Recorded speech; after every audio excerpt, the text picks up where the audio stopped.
I took the Hoffman family on a whirlwind tour of Google's home office with Megan Smith, Google VP, and head of Google's Solve for X experimental program. Here's what we saw. We're here in the parking lot of Google. Okay, and this is valet parking.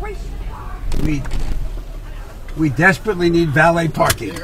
We actually have one. There's an actual parking spot right up here. I see. In between the like an actual parking spot in between the vault and the tow camera. Every time I come here, it gets more crowded. Yeah, it's like this every day. Unbelievable. Especially around this time. Thank you. So we're here at Google.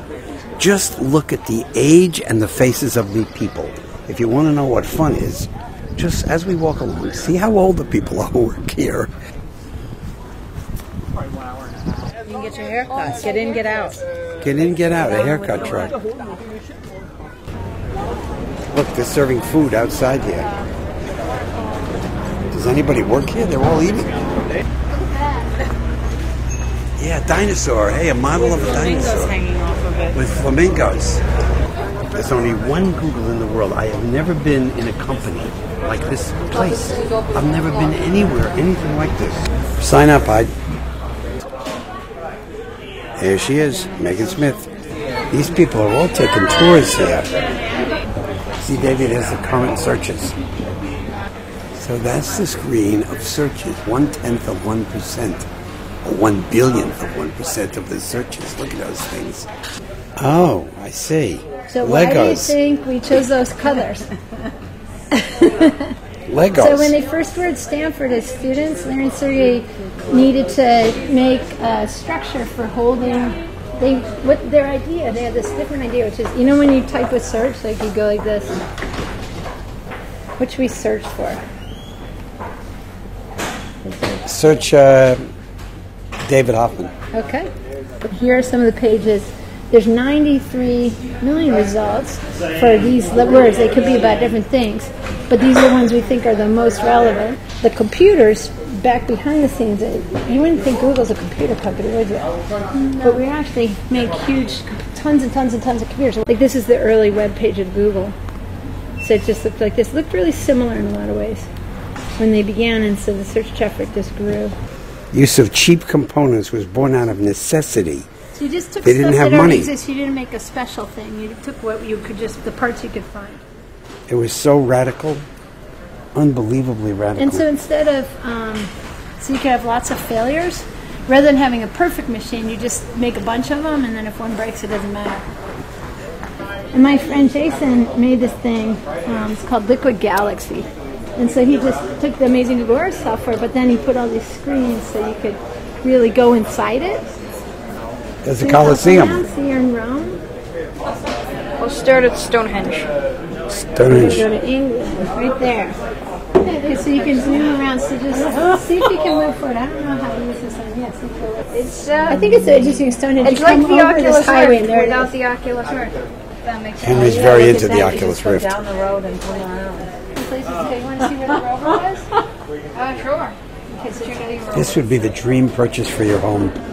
Here though. These are all, yeah. And now I'm underwater. How is that Google Earth? That's It's not. Google Ocean. Go there. For crying out loud. And remember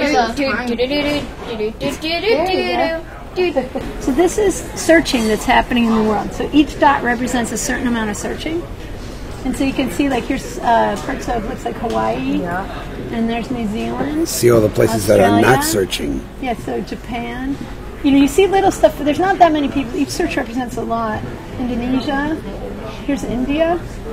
There's a lot of people searching over there. Yeah, look at Europe. Very few in Africa. No, but look at Europe and look at Africa. What's going on there? Yeah. And so one of the things that's interesting to me is this is 2005, and there's all kinds of cables between, between here and here and all around here. But interestingly, there's cables going off to Asia here, but there was no cable next to this whole continent. Do you need cables? 2005, yeah, you need undersea cables. There's like the plumbing. I see. And look at this cable. It just ignores all these countries. This one doesn't stop. And the light pink means planned. So it's not actually working. So if you live here and you wanted to be talking to friends all around the world in games or sell some products or take an online class or whatever, what should you do? all the people who live in the emerging markets, like these places, who have very little opportunity to make companies or have a job or whatever, that's going to totally change. And all these talented people will join us. And so the world would get better because more people themselves would be able to help themselves and their family and collaborate with each other, which is going to be really exciting.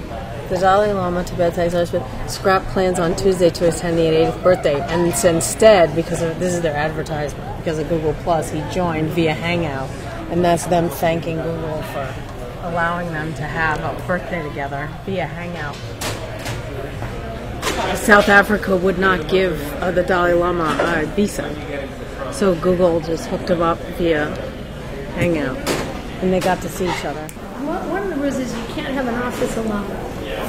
So, because we always work together, so like 2 people are in this one, and 3 over there, and 2 over there. If you like a quieter place, then you might go in one of those rooms where you have a cover and it's a little quieter.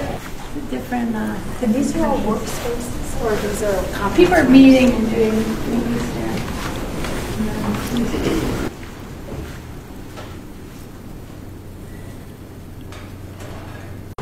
Also, we have a lot of food. This cafe is named after Urz's dog. What's the principle of having food? Why have food? Because, when you go to eat, it's just really helpful to just go grab food with whoever you're working with, and so it just became our culture. And Charlie was our. I'll show you Charlie. This is Charlie's cafe, and then on Fridays we have a meeting called TGIF, and so the whole company meets. And instead of animals, they put engineers. By the way, this is perfect for you. Henry ought to have this sign. There's so many things like that. You could spend weeks in here. So one of the things you'll see is people who like different things. I guess there's some people who like Bach music, so they're going to do that. Somebody's doing a blood drive, which is really important. The anime California club. Blood Bank, it's an anime club. I don't know, some career mentoring. And let me just tell you something. Most companies, when Megan and I started, you'd be fired for putting something on a window. See, people just put things up on the walls. This might be extra jobs in the engineering office in New York for the EDU team. So What's EDU? It's .edu is what they're referring to in education. So the teams that are working with schools and classrooms and that. So again, the blood drive. Look at this last one, guys. Okay, so this one is for the Google Science Fair. And they're saying, I love whatever. So this person loves robots. They're good at building things, and they want to help their grandmother.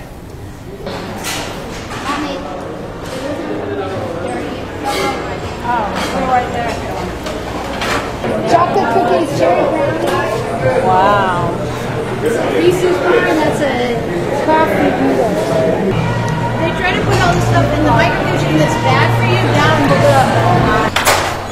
We're family. Oh, look at this. Davey, look at this. Daddy, I can't wait to be a scientist here. All right, deal. I know, Davey. Sergey emailed the engineers asking what would help them. And they said, well, if we didn't have to go to the laundromat, we could just have laundry machines here. So they just got them. And so we have a tradition to have laundry and showers and stuff if you need it, because then you don't have to do that. You can... Oh, look at that. You can stick the mic right up on the bucket. Yeah.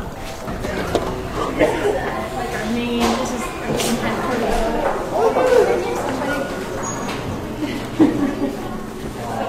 Zip, zap, zoom.